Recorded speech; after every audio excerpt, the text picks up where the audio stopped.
I am 85 years young, born and bred and spent my whole life educated, went to medical school in Johannesburg.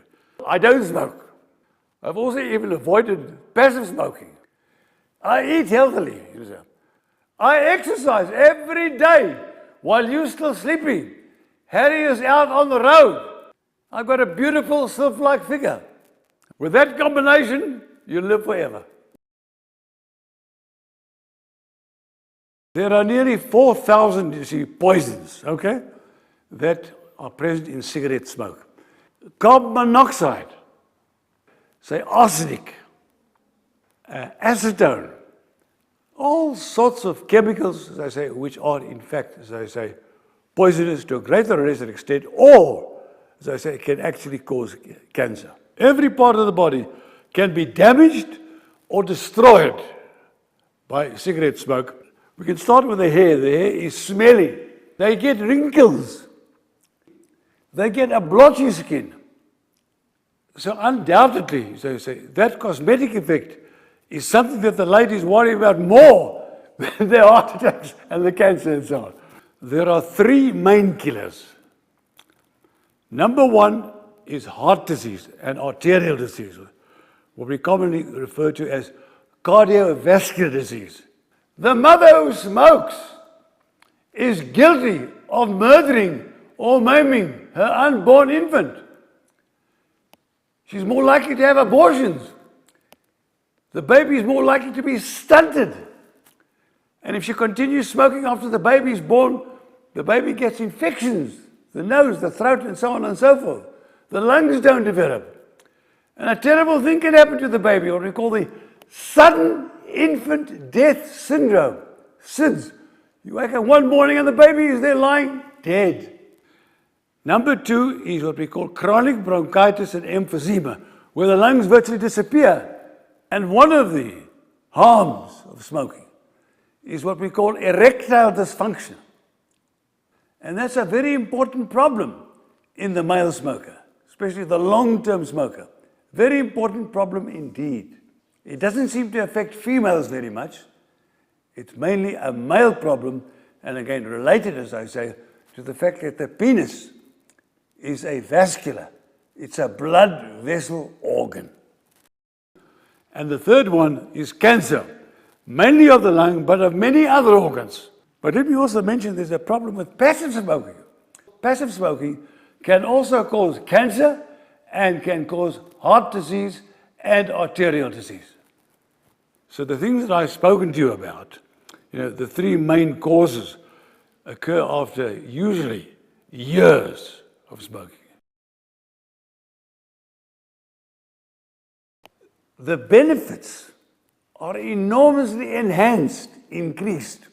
Your risk, for example, say of heart attack, which is perhaps the single commonest cause of death and disability in smokers, that risk of heart disease, of coronary heart disease, that is heart attack, is reduced by up to 50%, not 5 or 15, up to 50% in 1 year. And by, say, 5 or 10 years, the risk is gone. Apart from the savings that's affected, you see, by not having to buy cigarettes, the price of which is going up and up. Look at the productivity on the smoker who's now become the ex-smoker, that he's healthier, that he works better, and he works longer.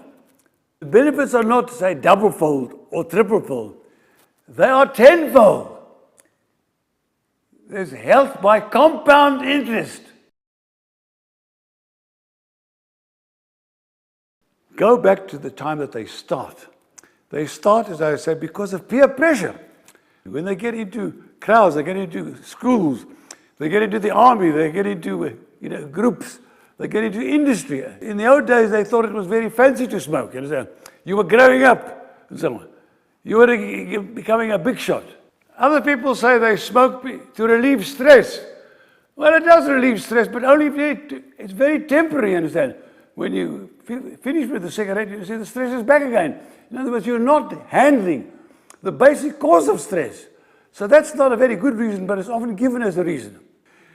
People will continue to smoke even although, as I say, they are very seriously affected. They've already got heart disease.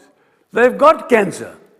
They've got these terrible sicknesses, the chronic bronchitis and emphysema. Their chests are shaped like a barrel because the lungs are destroyed. They smoke for the pleasure that it gives them. You see. Ignore the pain that is the consequence of years and years of smoking.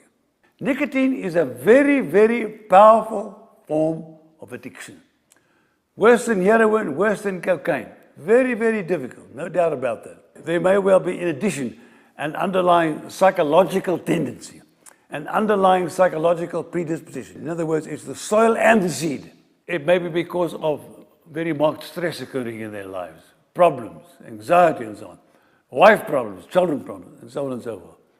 And that's one of the things that we have to pay attention to in quitting smoking.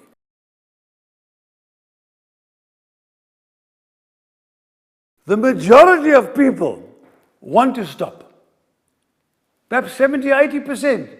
They know it's bad and they want to stop. Because it's nicotine is the addictive substance. You can get nicotine, you can do what we call nicotine replacement therapy. You can either inhale it, you can put it in a patch, you can swallow it and so on and so forth. You can have nicotine chewing gum. At least you're not also being exposed to all the other muck, all the thousands of chemicals which do the real harm. So nicotine itself does very little harm except, so I say, maintain the addiction. Apart from the nicotine replacement, which I've mentioned, one medication happens to be called Zyban and the other happens to be called Champix. And what they do is that they suppress the craving in certain parts of the brain. And in fact, some of the alternative techniques for stopping smoking is via a psychologist. There's some other things that have been mentioned, such as acupuncture. At least it doesn't do any harm. Whether it does much good, I'm not sure about that. And the majority who want to stop, the majority of those who want to stop on their own. Cold turkey. They say that on such and such a day, I make a contract with my girlfriend, my boss, and so on and so on, my best friend. That's the day that I stop. We take the box of cigarettes, we bury it in the garden, and that's the end. Cold turkey is the commonest by far. It's not just willpower, it's want power. You want to stop, and you will stop. And it doesn't matter if you fail. It's not a problem. You don't have to be ashamed if you fail and you have to try again and again. So what if you have to attempt it even 10 times? It's always worthwhile. I want to congratulate Altruisk. What Altruisk has done, which is very, very important indeed, and for all I know, maybe unique, their program in quitting smoking.